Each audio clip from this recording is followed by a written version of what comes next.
This is Hidden Killers Week in Review. A look back at the most prolific stories of the week. This is Hidden Killers Live with Tony Brueski, Stacey Cole, and Todd Michaels. Never gonna give you up, never gonna let you down, gonna be in prison with Chad Daybell. Rick Astley, by the way. Got rickrolled early. And because reality is stranger than fiction, today those two worlds collide. Chad Daybell and Rick Astley, outside of my head, in real life, they collide in the letters of Chad Daybell from prison. Yes. The moment has come, hell has frozen over. And isn't today the Rapture? Isn't the Rapture supposed to take place today too? What? Well, now we know why. Are you serious? Was this on the schedule, or is this just happening because of Rick Astley and Well, I don't. Chicken or the egg here, I'm not sure, but I know today was supposed to be the Rapture because I was going to fill up my gas tank yesterday and I went, well, why bother? Exactly. Hey, you're exactly right. It will just be filled for you. It happens, like Chad Daybell getting down to Rick Astley. So we're going to go through Chad Daybell's letters from prison. Number 5 and number 6 is now out there. It was kind of a delay. I was wondering if they were going to get to drop number 6 or if somebody said, maybe this is a bad idea. But apparently, dumber minds have prevailed. So we're going to go through that. And then in the next hour, I don't know if you guys got a chance to see Dateline on Friday. Yes. Good stuff. Sandra Birchmore. This is a case that we've been following here for more than a year. And it's fascinating. It's horrible. It's the story of the young woman who, groomed from the age of 14 in the Canton, Massachusetts Police Explorer program, was groomed by one of the officers, Matthew Farwell, who's now facing federal charges for this, eventually is pregnant and is murdered. They initially ruled it a suicide for years locally. Canton said, suicide. Well, guess what? One of the officers that was involved, with her and the whole damn thing, they're facing charges now, and it goes way back, and it involves at least 4 officers essentially passing this young woman around like a piece of meat, and it's so disturbing and such a cover up. And yes, I said Canton, which is right by Stoughton, which is right in Karen Reed country, which is right in Proctor country, which then you also go, oh, well, what's the other case that they've had issues with? The Anna Walsh, the Brian Walsh case, where they try to get all the evidence thrown out because Proctor was the lead investigator on that. Well, they didn't throw it away. They're obviously not throwing this away either. But it shows a systematic corruption problem within that general geographic area, within those general departments that share resources. Now, because one is bad over here, it doesn't necessarily make this one over here. They're all very separate, very different cases. You can't say, well, because there's a cover up here, every crime in this area is BS. No, you can't. But there is certainly what appears to be quite a cover up that took place. And we're going to dive into that. Bob Mata, defense attorney, is going to be joining us in the next hour to go through all of that. But we're going to start today, like I said, Chad Daybell and the letters. We've been going through them. This is his prison letters. He's trying to tell his side of the story. And we've made it up to letter number 5. Who's excited? This is my favorite. I'm just beaming over here. I just can't get enough of this. In Chad's own words, because we've AI'd Chad, basically. Took one of his speeches some years ago. So when people go, well, this doesn't sound real, Chad doesn't sound real. No. Chad's horrible at reading. Chad reads at about a 3rd grade level. and this is a really good facsimile of Chad. If you listen to Chad actually speaking and then listen to this, you're like, oh, this is just how Chad sounds. He reads like a 3rd grader. Like, you remember like Around the World where we're all going to read a paragraph and then every once in a while it'd be really, I was one of those kids who freaking hated that. Yeah. Which is crazy because now I can riff off of a teleprompter all day. But back then, reading copy, reading anything out loud, not my forte. Remember when you used to count how many people before you and you'd figure out what the paragraph was? And then Yes. And then somebody throw you a curveball and it was the one after that? Yeah, then like somebody's like, can I get a bathroom pass? And you're like, Yeah, oh, you're like, crap. Now I got to move to this paragraph. And I hated that. Thanks for all the Teachers don't stress do you that just to your gave me, kids. Stacy. That just ruined my whole day because, I feel the pressure already. I know. I think it was nerves, though. I mean, it was anxiety. It was being afraid of being embarrassed. It was all that. I was shy and so it was like, I just don't want to screw this up.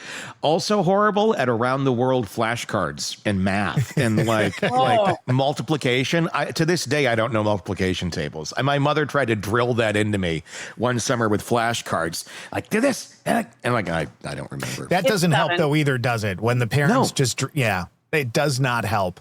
No, nope. I hated it even more. And to this day, what happens if you don't have a calculator with you at all times? I got a calculator with me at all times. We all have calculators. And we have word calculators now that can do all that. So, anyway, I'm going off on a tangent here of anger. Let's begin going into the Chad Daybell letter. This is number 5. We have 2 of them to go through today. And let's begin and take a listen to what Chad has to say as he tells his side of the story. I'm eager to explain the events of 2019 to you, but it is very important that I first build a solid foundation of facts. Once these facts and my religious beliefs are properly explained, the events of 2019 will finally make sense. Finally. But during my court trial, I was bothered at how simple, well-known beliefs were twisted by the state into sinister, frightening ideas that the state repurposed. Claiming these ideas were the catalyst for terrible crimes I did not commit time after time, it was the state who defined what my religious beliefs are, not the witness on the stand. As I read through the trial transcript, it is even more obvious on paper. The state repeatedly made inaccurate statements in the form of questions, and the witnesses would get into a rhythm of saying yes or correct many times in a row without hesitation. Yes. The result was a distortion of my beliefs, and I think an incomplete picture or half story of what the witnesses actually heard or saw. And unfortunately, my lawyer failed to fill in those blanks on cross-examination. So I feel it is best to begin by sharing with you my near-death experiences, which have had very significant impacts on my life. There have been 4 times in my life when I've actually died, and my spirit has gone into another realm before returning to my body. The LDS Church teaches that a human being consists of 2 parts, a spirit body and a physical body.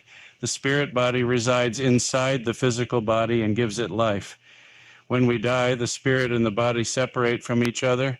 The spirit continues to live and goes into the spirit world while the body ceases to function. For example, picture your spirit as your hand and your body as a glove. The glove is just a covering and it can't move without your hand inside it. A near-death experience, like a condom, or NDE, is like when the hand is briefly removed from the glove and then put back inside. NDES can be found in historical records dating back thousands of years among all races, nations, and religions. They have been part of LDS lore since the church was founded, and NDEs were regularly printed in the church's newspapers and magazines. Many NDES indicate, as LDS doctrine confirms, that before we were born, we lived as part of a heavenly family. We were eager for the chance to come to earth and receive a physical body. We understood it would be a challenging experience, but that our time on earth would help us grow emotionally and spiritually. We all helped write our own life plan or blueprint for what we would accomplish during our lives, who we would interact with, and when our life would end. Most NDES occur when someone dies, but it isn't their time to go. They are sent back into their body to complete their life mission. My first near-death experience was rather short, but it's had a profound effect on me. It was August 1985, and I just turned 17. I was at Flaming Gorge Reservoir in northern Utah as part of a church youth group that included several of my friends. We had started the day by leaping into the reservoir from cliff ledges along the lake shore that were about 20 feet high. That was fun, but then we noticed a 60-foot high cliff that jetted out over the water. It looked like a natural diving board. We saw someone jump off it, and soon we were scrambling up the hillside to reach it. Once we got up there and saw how high it truly was, we were intimidated, but we were also stupid teenagers. My friends convinced me I should jump first. I shook off my nervousness and gazed down at the water below me. Finally, I pushed off with my right foot and began my descent. I remember thinking, this is taking a really long time. When I eventually hit the water, it felt like I had slammed into concrete. A shock went through my entire body, and I saw a flash of white light. I felt an audible pop at the base of my skull, and I thought, oh no, I broke my neck. I also wondered if I'd cut open my forehead because there was a brief searing pain above my eyes. I quickly realized something even more alarming had happened. My spirit was partly out of my body. The best way to describe it is that my physical body went deeper into the water than my spirit did. This caused my spirit to pop out through my head, but with my spirit's knees stuck in my skull. Yeah. In other words, for some reason, I didn't make it all the way out of my body. It was more like 3/4 out. During those few moments, I was in another dimension. I saw an endless white plain in all directions, and I heard a deep, rich melody that sounded like a synthesizer. As I pondered the music later, it was very similar to a song called 1984 that opens Van Halen's 1984 album. The song is an instrumental that is just over a minute long. It was 85. It definitely has the same uplifting, rich, heavenly sound that I heard while out of my body. I noticed the pain was gone that I had initially experienced. There was a soothing warmth surrounding me, and I saw little pellets of light and energy rushing toward me from all directions. These pellets were absorbed by my spirit, and I felt wonderful, even euphoric, and at complete peace. However, my physical body soon started to float toward the surface. My spirit quickly reversed course through my head and was sucked back into place. I instantly felt chilled and somewhat paralyzed. I must have taken a while getting to the surface because one of my friends who had been standing on the shore had jumped into the water to rescue me. He grabbed hold of me and towed me to the water's edge. All I said to him was, "Something snapped when I hit the surface. I'm done for the day." After I returned home from Flaming Gorge, my entire body was sore for a week. I felt off kilter, like my body and spirit were disjointed. Sometimes my right eye would go blind, but if I hit the side of my head with my palm, I could see again. On the other hand, I was spiritually changed. Let's stop for a second. I'd glimpsed another dimension, and it had felt like home. So this is what death apparently sounds like. Do not invoke Van Halen. This is, I guess, this is how death sounds. Van Halen synthesizers that lead into Jump. I'm making a list of songs that Chad has ruined for me for the rest of my life. Whitney's on the list, and now Van Halen.